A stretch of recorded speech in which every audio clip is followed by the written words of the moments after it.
안녕하세요. 한 주도 평안하셨나요? 언제나 하나님의 은혜가 여러분들 삶 가운데 늘 가득하기를 소망합니다. 오늘도 이렇게 5분 말씀 묵상 영상을 올립니다. 이 영상을 통해서 복음이 증거되고 은혜가 함께 나눠지고 또한 하나님의 말씀이 우리의 삶에 깊이 스며들기를 소망합니다. 오늘 함께 나눌 말씀은 베드로전서 2장 9절과 10절 말씀입니다. 함께 본문 말씀을 읽겠습니다. 그러나 너희는 택하신 족속이요 왕같은 제사장들이요 거룩한 나라요 그의 소유가 된 백성이니 이는 너희를 어두운 데서 불러내어 그의 기이한 빛에 들어가게 하신 이의 아름다운 덕을 선포하게 하려 하심이라. 너희가 전에는 백성이 아니더니 이제는 하나님의 백성이요 전에는 국류를 얻지 못하였더니 이제는 국류를 얻은 자니라. 아멘. 여러분들은 CCM 찬양 중에 주는 완전합니다 라는 찬양을 혹시 들어보신 적 있으신가요? 특히 그 찬양은 특히 가사가 굉장히 은혜가 됩니다. 그 가사를 조금 나눠보면은 주여 우린 연약합니다. 우린 오늘을 힘겨워합니다. 주 뜻대로 이루며 살기에 우린 부족합니다. 하고 우리의 연약함을 이야기합니다. 그런데 그 뒷부분에서는 한없는 주님의 은혜 온 세상 위에 넘칩니다.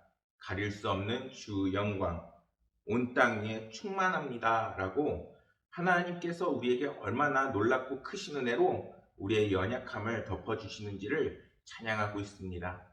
오늘도 이렇게 함께 말씀을 나누는 모든 성도님들에게 주님의 높고 그리고 크신 은혜가 함께 임하기를 소망합니다.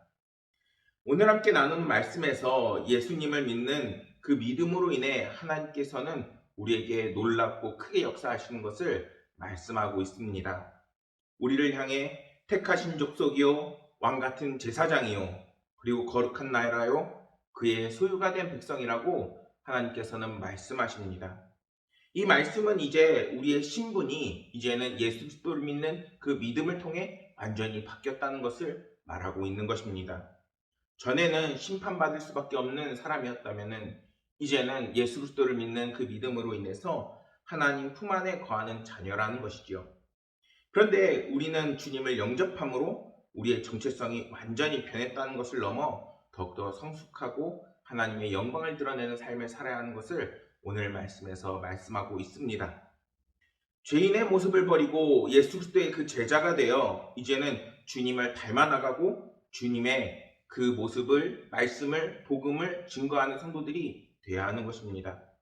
성경은 이러한 변화된 모습을 통해서 그의 기이한 빛에 들어가게 하신 이의 아름다운 덕을 선포하게 하려 하심이라 라고 말씀하고 있는 것입니다.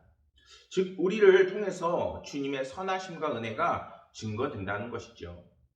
여기서 선전하다라는 그 원어에는 보고하고 발표하다라는 기본적인 의미와 그리고 감추어진 어떤 사건을 알려지지 않은 소식을 이제는 세상 사람들에게 잘 알도록 공표한다라는 그 의미를 가지고 있습니다. 우리에게는 하나님의 그 사자로서 하나님의 뜻을 알려야 하는 그 사명이 우리에게 있다는 것이죠. 그렇다면 우리는 어떻게 하면 주님이 주시는 은혜와 감동을 잘 전할 수 있을까요? 그것은 먼저 우리가 성령 충만과 그리고 주님이 주신 그 은혜를 잊어버리지 않는 삶을 사는 것입니다. 시간이 흐르면서 우리는 주님께서 우리를 만나주신 첫 만남, 그리고 첫 감동, 그리고 주님이 주신 은혜와 긍휼을 잃어버리기 일쑤입니다. 그런데 우리가 그 감동과 주님이 주신 은혜는 우리가 계속해서 주님을 만나려고 할 때 더욱더 또렷해지고 생생해지고 그리고 되찾을 수 있습니다.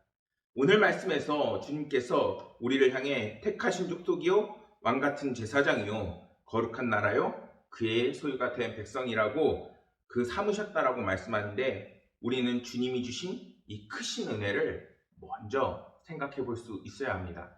그 은혜를 우리에게 이미 주셨다는 것입니다. 각자의 삶의 환경이 다 다르고 또한 주님을 만나는 계기가 다 다릅니다. 그러나 중요한 것은 주님을 만나지 않은 사람은 이제는 주님을 만남으로 통해서 주님이 주시는 크신 은혜를 경험할 수 있고 그리고 또 이미 주님을 만나셨다면은 더욱더 주님을 찾고 그리고 그 믿음을 회복하고 주님을 통해서 이런 놀랍고 크신 은혜의 그 긍휼이 우리 가운데 있음을 기억해야겠습니다. 그럴 때 우리의 믿음은 견고해지고 그리고 주님을 만난 첫사랑은 이제는 회복되어지고 그리고 그 은혜를 증거하는 그리스도인들이 되어져 가는 것입니다. 사랑하는 여러분, 여러분들이 주님이 주신 그 은혜를 회복하고 또한 간직하고 또한 그 첫사랑의 그 감동을 늘 간직하고 살아나가는 모든 성도님들이 되시기를 간절히 소망하겠습니다. 감사합니다.